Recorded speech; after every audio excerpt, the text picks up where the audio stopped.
Hi there, guys, and welcome to Dinos Vault once again. Today I'm reviewing the Avenger 220 Street. Finally, after all the pre launch hype and loads of expectations from the Avenger fanboys, the new Avengers were launched yesterday. Surprisingly, instead of two Avengers, we got to see three. The Street 220, in its stealthy and sporty avatar, looks amazingly awesome. At the same time, they've tried to woo the Chrome lovers by offering the Cruise 220, which is an out and out Chrome fest. And there's always an element of surprise when Bajaj unveil or launch a new series. The big surprise and a game changing launch, as we all know now, is the Avenger Street 150. Now, the Kawasaki Eliminator was introduced in the Indian market in 2001 and came across as one of the most expensive bikes back then, costing close to 1 lakh. All of a sudden, now, when we look around, even a basic 150cc Street Fighter costs close to a lakh. So, all of a sudden, the Avenger starts making superb sense by offering unbelievable value and unmatched comfort. It has no competition. It is the only proper low slung cruiser model in the entire Indian market that is available for under rupees 1 lakh. This is the reason there has been a sudden surge in its sales figures over the past couple of years. Now, in this video, I'm reviewing the Street 220. I'll be uploading the Cruise 220 review up next, and so please stay tuned. I will also be reviewing the Street 150 as soon as I can get my hands on it. So let's get started with the Street 220 review. First up, the differences between the outgoing model Avenger 220 and the Street 220. As you can immediately notice, the majority of the changes are cosmetic. The Street 220 gets an all black theme with a blackened engine, 12 spoke black alloy wheel up front, and a 9 spoke alloy wheel at the rear. The mirrors, the suspension, and the instrument cluster are all black. We also get now a shorter and flatter black handlebar. We get a combination of matte black and glossy black finish paint scheme. The bike now gets sporty decals along with GT stripes that look great. The brand new exhaust sounds and looks good. The rim lines on the wheels look nice and racy. The bike also gets a softer and more comfortable seat. We also get a part digital, part analog instrument console and a sportily laid out rear grab bar.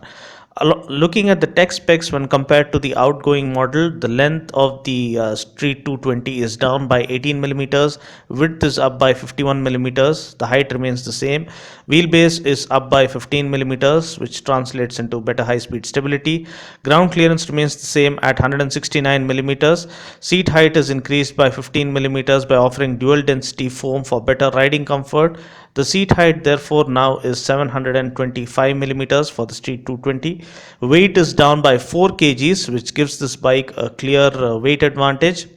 Apart from the aforementioned, other noteworthy upgrades include improved capacitor discharge ignition for crisper throttle response and reduced NVH levels.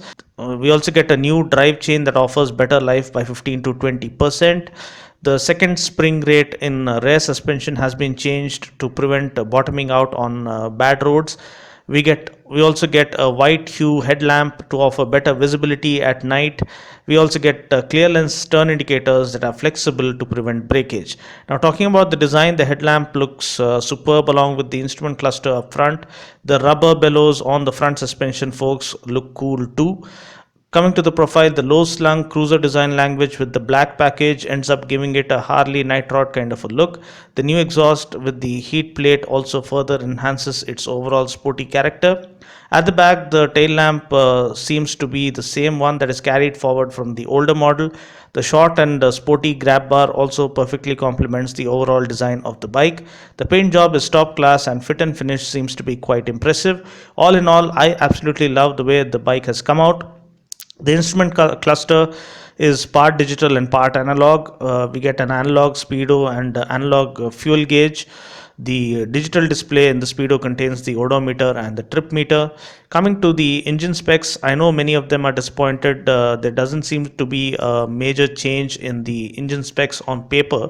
We get the same twin spark 2 valve oil cooled 220cc DTSI engine that puts out a maximum power of 19.03 PS at 8400 rpm and 17.5 newton meters of torque at 7,000 rpm, and it comes made to a 5-speed gearbox.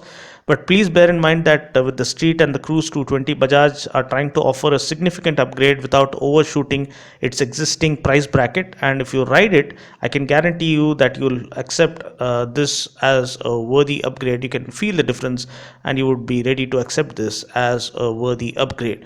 On paper, the torque has slightly increased by zero point 0.5 newton meters when compared to that of the preceding model. Talking about my test ride experience, now being a former Avenger 220 owner, I could easily notice the difference in the way the bike responded and rode right off the mark. The bike feels very light and nimble thanks to its reduced weight. Bajaj have heeded to our feedback and requests because the clutch is now lighter and easier to operate. Even the seat is softer as opposed to the harder seat of the preceding model. The short handle will need a bit of getting used to, but once you settle down, that's where the fun begins. This bike is an absolute treat on the streets.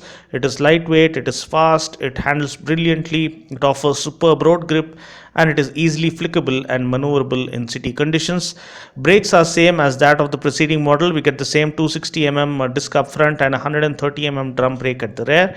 Braking is decent enough, and for those who complain about the Avenger being prone to skidding, I request you to maintain appropriate tire pressure as per the user manual, and using both the front and rear brakes sensibly.